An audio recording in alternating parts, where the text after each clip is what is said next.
अस्सलामु अलैकुम वरहमतुल्लाहि वबरकातुहू। मैं हूँ मोहम्मद शहाबुद्दीन रज़वी।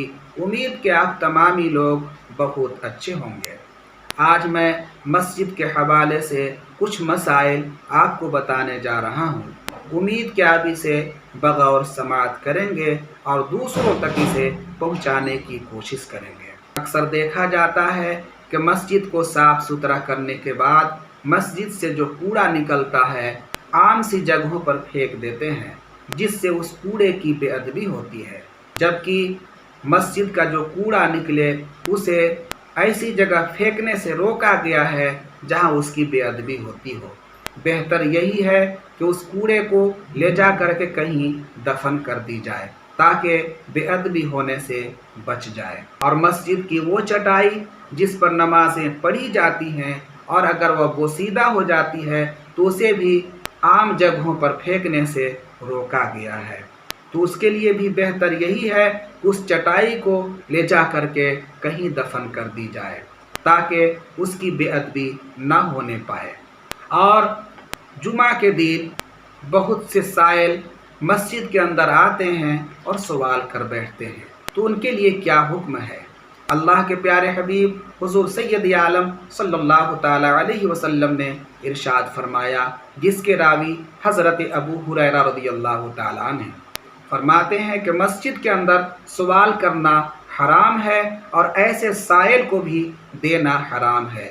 जो मस्जिद के अंदर आकर के सवाल करता है और लोग हमदर्दी में उसे कुछ रुपया इनायत कर देते हैं, उन्हें देने से परहेज़ करना चाहिए, क्योंकि सवाल ही करना जब हराम है तो आपके लिए देना जायज़ कैसे हो जाएगा।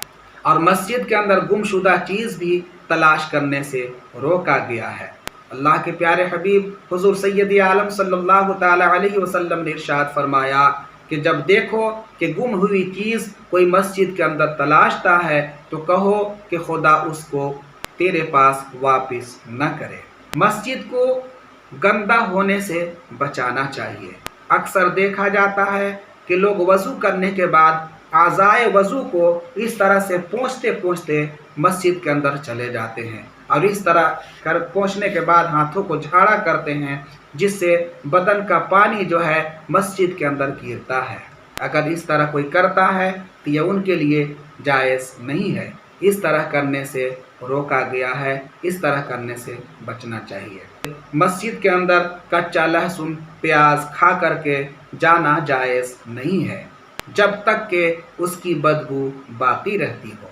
अल्लाह के प्यारे हबीब हुजूर सैयद आलम सल्लल्लाहु ताला अलैहि वसल्लम ने इरशाद फरमाया कि फ़रिश्तों को उस चीज़ से तकलीफ़ होती है। और ये ज़ाहिर सी बात है कि अगर कोई कच्चा लहसुन खाता है या प्याज खाता है या मूली खा करके आपके सामने आता है तो यकीनन उसकी बू से आपको तकलीफ़ होती है।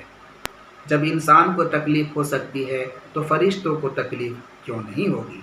हज़रत जाबिर रज़ियल्लाहु ताला अन्हु से रिवायत है कि फरमाया अल्लाह के प्यारे हबीब हुजूर सैयद आलम सल्लल्लाहु ताला अलैहि वसल्लम ने कि हर उस चीज़ का यही हुक्म है जिसमें बदबू हो, जैसे कि मूली, कच्चा गोश्त, मिट्टी का तेल, वह दिया या सलाई जिसके रगड़ने में बू उड़ा करती हो, या रियाह खारिज करना वगैरह वगैरह, या बदबूदार ज़ख़म या कोई बदबूदार दवा लगाई हो तो जब तक उसकी बू बाकी रहती हो मस्जिद में जाने से बचना चाहिए।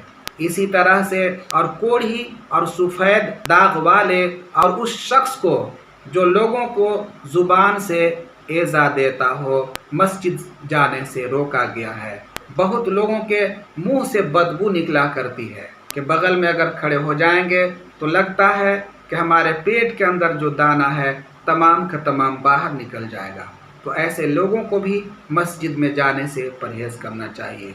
और कसाब जो गोश्त का कारोबार करता है या मछली बेचने वाला जो मछली बेचा करता है, जब तक कि उनके बदन से वो बदबू दूर नहीं होती है उन्हें मस्जिद में नहीं जाना चाहिए। उसी तरह से मस्जिद में दुनिया की बातें करना या मस्जिद में बैठ करके खाना पीना ये हराम है। हाँ, एतकाफ़ करने वाले या परदेसी के लिए जायज़ है।